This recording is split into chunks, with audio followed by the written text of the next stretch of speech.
Hey guys, welcome back to my channel. So today's video is going to be part 1 of 2 of me making pickles, and this is meant to be more of an instructional video for everyone in case you guys will try this at home, or like I struggled to find pickle recipes that I wanted to make, and so this is kind of helpful for somebody else. Before we get into the video, make sure you guys subscribe down below, like this video, and comment down below what you guys want to see on this channel. Alright, let's get into the video. So this is the cookbook I got both my pickle recipes from. It is the Better Homes and Garden New Cookbook from 1989. So the first step of making pickles is slicing the cucumbers, which you can kind of see that I'm doing here. There's a little bit of a struggle to get it to work, but you want to make sure that they are paper thin, as I show you a couple times, and that way it makes them a little more absorbent to the juice. I personally made them paper thin. I guess you don't have to do that, but I personally made them paper thin because that's how my dad wanted it.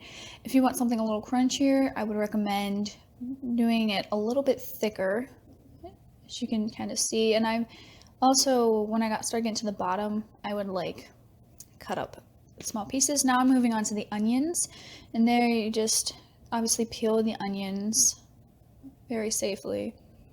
And I did the same thing as I did with the cucumbers. I used the same tool to get them kind of paper thin, again, because that's just how my dad liked it. Struggling a little more. And then next I kind of mixed them up with my hands. Don't worry, they're clean, I promise.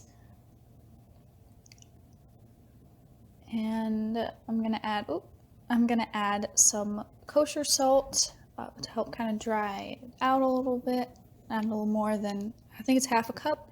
Then we add some garlic, which I believe was half a tablespoon.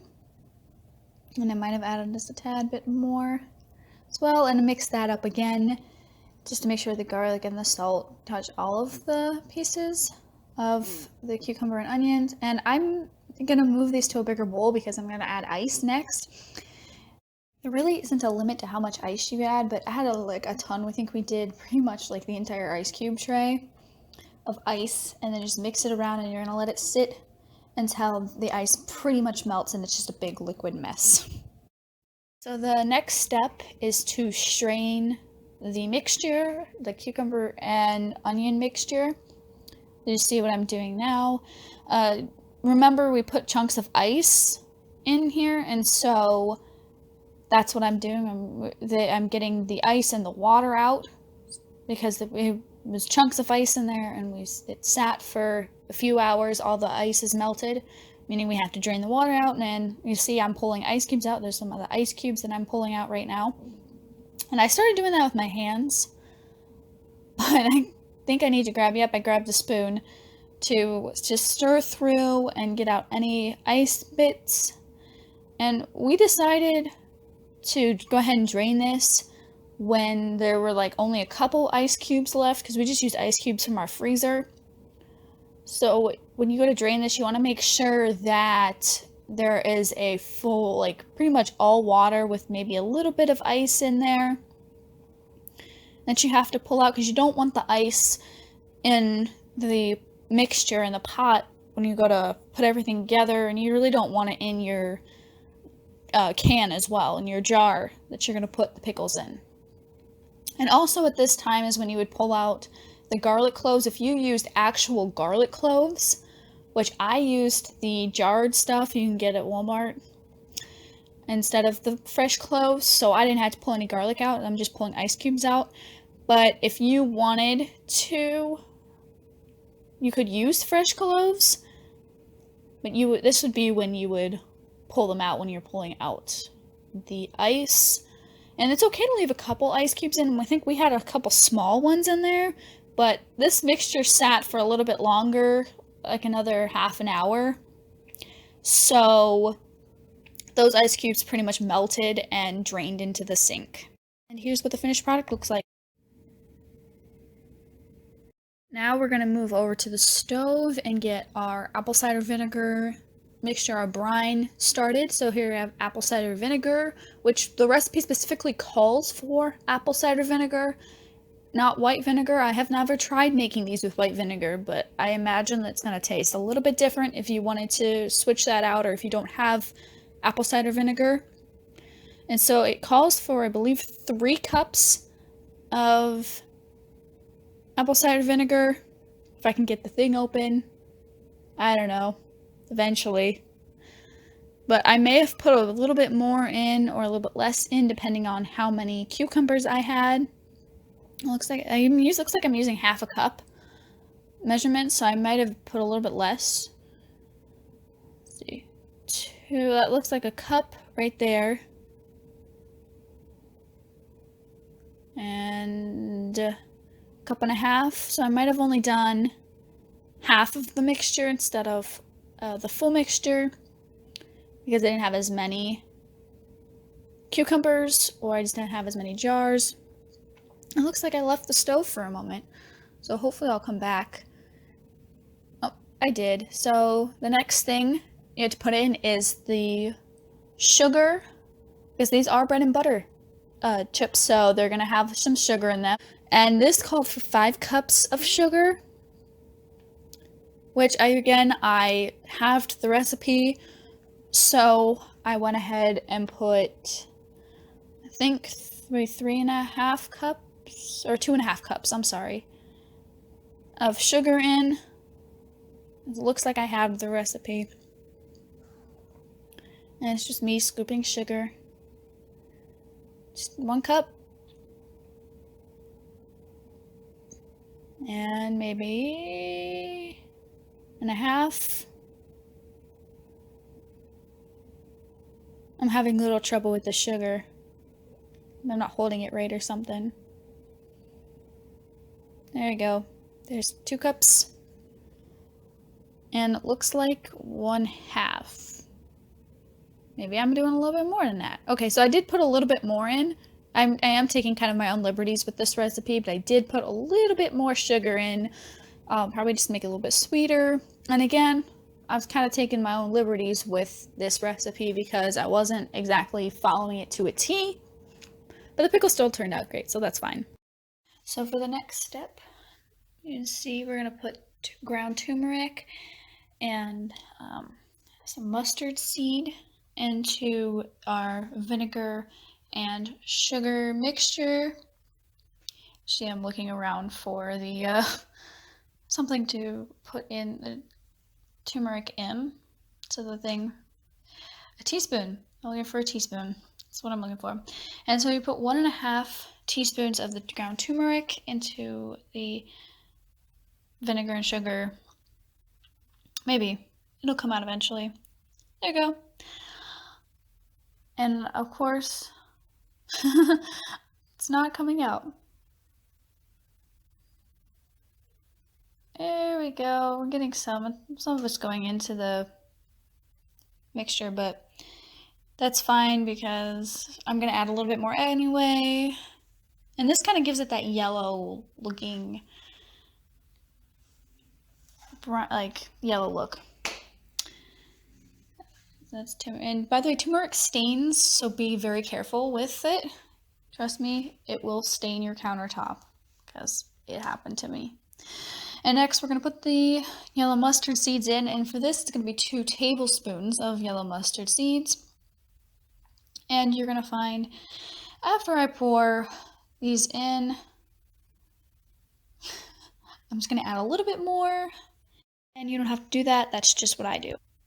So the last spice I added was celery seed.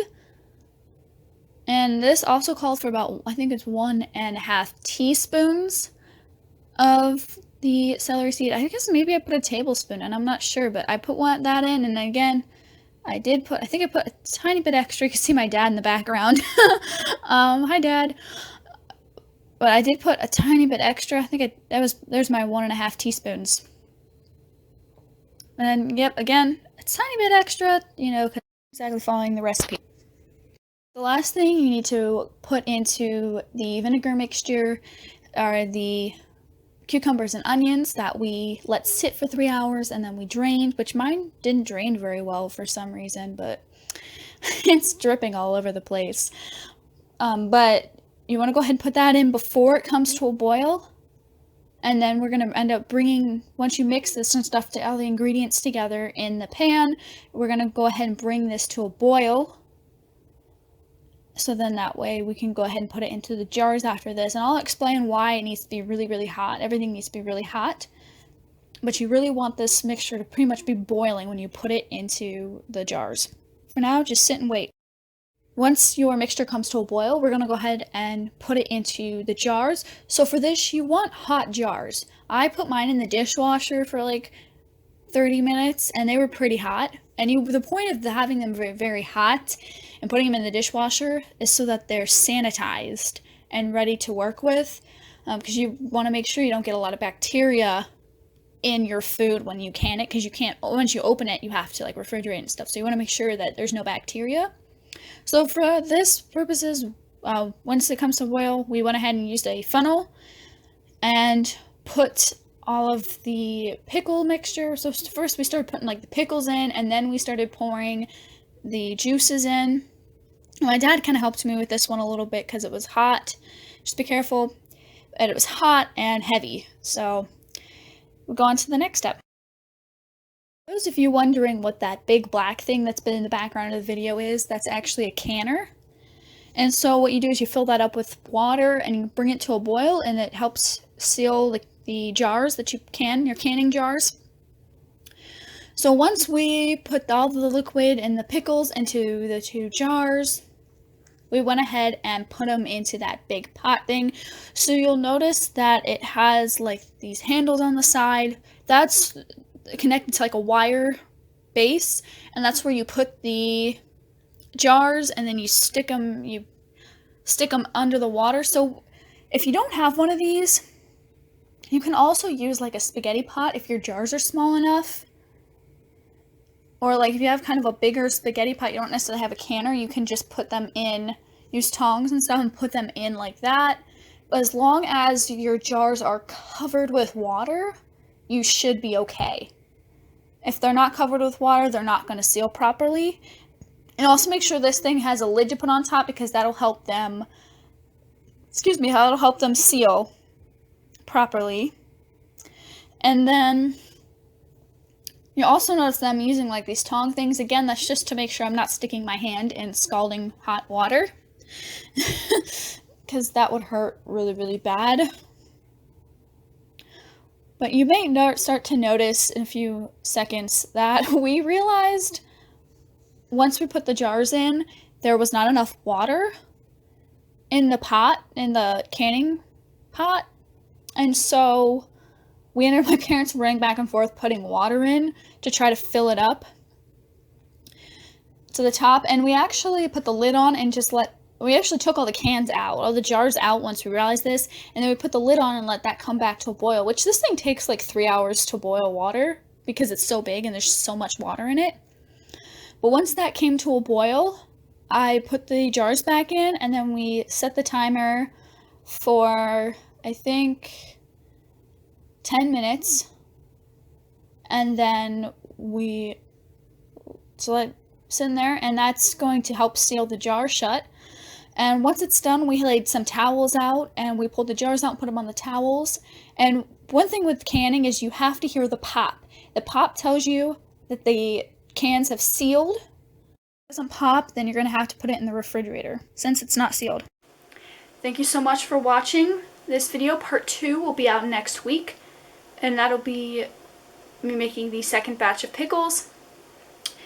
Before we end this video, make sure you guys like this video, subscribe down below, and leave a comment, and also go follow me on social media. The links are in the description. Thank you so much for watching. Bye guys!